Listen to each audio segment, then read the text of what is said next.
केवल शिला की बात नहीं है। यहाँ प्रधानमंत्री ने गर्भगृह के कानून तोड़े, कोई नोटिस नहीं। कृष्णा माई की गुफा का नाम बदल दिया, सोना चोरी होगा उसकी जांच नहीं। और सबसे बड़ी बात, हमारी देवभूमि है, यहाँ अगर मिट्टी भी ले जाई जाती है देवता की तो उसकी विधान है, विधि है, पूछा जाता है, इजाजत ली जाती है, तब ले जाता है। ये तो शिला उठा के लेगा। और जिस दिन से शिला गई है उस दिन से प्राकृतिक आपदाओं ने हमारे पूरे उत्तराखंड को घेर लिया है। आज भी कह रहा हूँ, शिला वापस लाओ।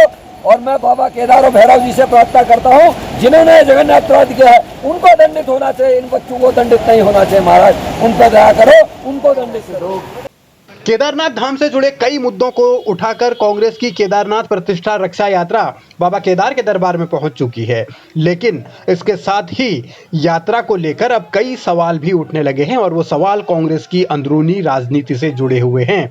क्योंकि पूर्व मुख्यमंत्री हरीश रावत कांग्रेस के जिस चतुर्भुज नेतृत्व की बात करते हैं उसमें नेता प्रतिपक्ष यशपाल आर्य का नाम वो लेते हैं, पूर्व नेता प्रतिपक्ष पूर्व प्रदेश अध्यक्ष प्रीतम सिंह का नाम वो लेते हैं, पूर्व प्रदेश अध्यक्ष गणेश गोदियाल का नाम लेते हैं और एक करण महरा तो है ही। तो इस चतुर्भुज नेतृत्व में से केदारनाथ प्रतिष्ठा रक्षा यात्रा में सिर्फ करण महरा दिखाई दे रहे हैं, बाकी के 3 नेता नजर नहीं आ रहे हैं। अब सवाल यह है कि यह चतुर्भुज नेतृत्व क्या वास्तव में एकजुट है या फिर अंदर खाने इतना तनाव है कि पार्टी के भीतर नाराजगी का सिलसिला और अपने अपने तरीके से कामकाज करने का जो एक अलग तरीका है वो नहीं मिल पा रहा। और अगर चतुर्भुज नेतृत्व में ही चुनौतियां हैं तो फिर कांग्रेस का संगठन कैसे मजबूत होगा और इस तरीके की यात्राओं का जो फायदा वास्तव में मिलना चाहिए क्या वो मिल पाएगा, इसे लेकर भी तमाम तरीके के सवाल उठ रहे हैं। अब हरीश रावत पहले ही कह चुके हैं कि वो मेडिकली फिट नहीं है केदारनाथ जाने के लिए, तो वो नहीं जाएंगे, लेकिन हरिद्वार में उन्होंने आज धरना दिया,